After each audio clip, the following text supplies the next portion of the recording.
sadly enough, half of the 60 Super Bowls that have been played, and this is the 60th one, I should say, half of them, at least, have been dreadful, over by halftime, blowouts. Well, so we're hoping for a good battle tomorrow between the Seattle Seahawks and the New England Patriots.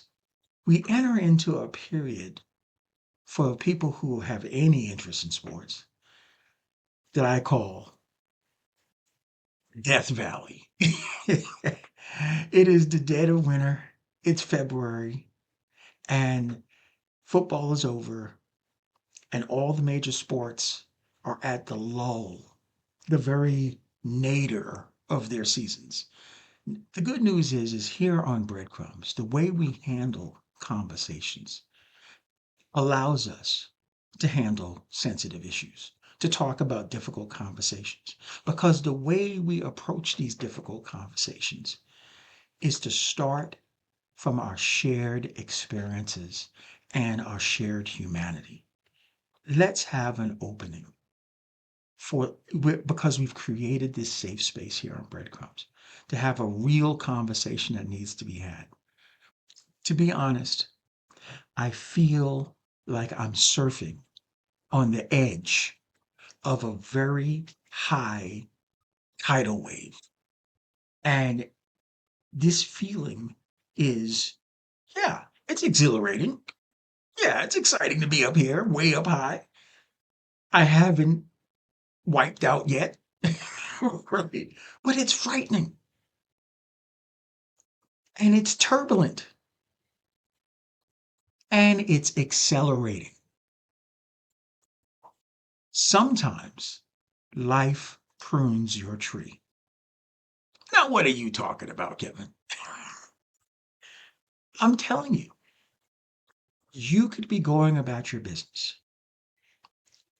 doing what you know has worked, staying current on top of your game, and the landscape that you're operating changes.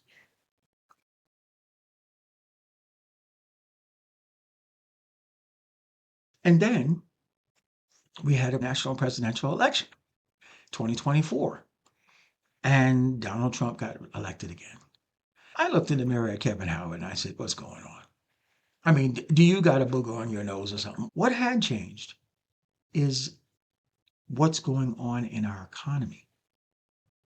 What's going on in our economy and in our society is putting each of us under the kind of pressure, putting each of us in a circumstance where maybe more than just Kevin Howard, we feel like we're surfing on the very edge of a massive wave. And we're not functioning well in that spot. Money is getting scarce. Money is disappearing rapidly. And that is causing a severe amount of stress on people. But that's broadly, that's every industry. Every level of worker is getting paid less. But in the bottom 90% of workers is getting paid materially less than they made 30 years ago, 40 years ago, 50 years ago. And I did not realize it until my tree was pruned. When life creates space, don't hurry to fill it. Anytime you pay less than what something is worth, that's exploitation. The only stakeholder that capital raised through exploitation serves is the shareholder, the owner. Other than that, everyone else is getting exploited. Everyone is tightening their belts to try to survive. But it's happened long enough to where, like in my business, you start to realize the choice that you are increasingly left with. Either return to the exploitative model or starve. The only power that extreme wealth has over all of us is money. And they have demonstrated on the individual level and on the national level that when you don't do what they want you to do, your money disappears. The only way to break that dependency on them and the money that they control is that we have to start doing for each other, even when money is not available. They are the hoarders who derive their gluttonous wealth from the productivity of our labor.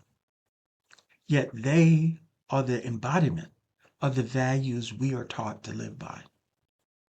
They have privilege, but the power is provided by our consent. Now ask yourself, who stands in the way of your highest aspirations? They who claim everything. They are our enemy. Food insecurity is a major problem in this country. So the housing affordability crisis that has priced out middle class households from buying a home has blown up rent inflation in the country to the point where lower income households now are choosing to pay their rent and eat less. Just wrap your brain around how frozen the residential housing market is when 71% of active agents haven't completed one sale for the year. I'm mad as hell. I really am. But I'm harnessing my energy, my anger. And I'm angry because of the senseless suffering that is happening in the wealthiest country in the world. Do you too feel like you're riding on the edge of a very big wave?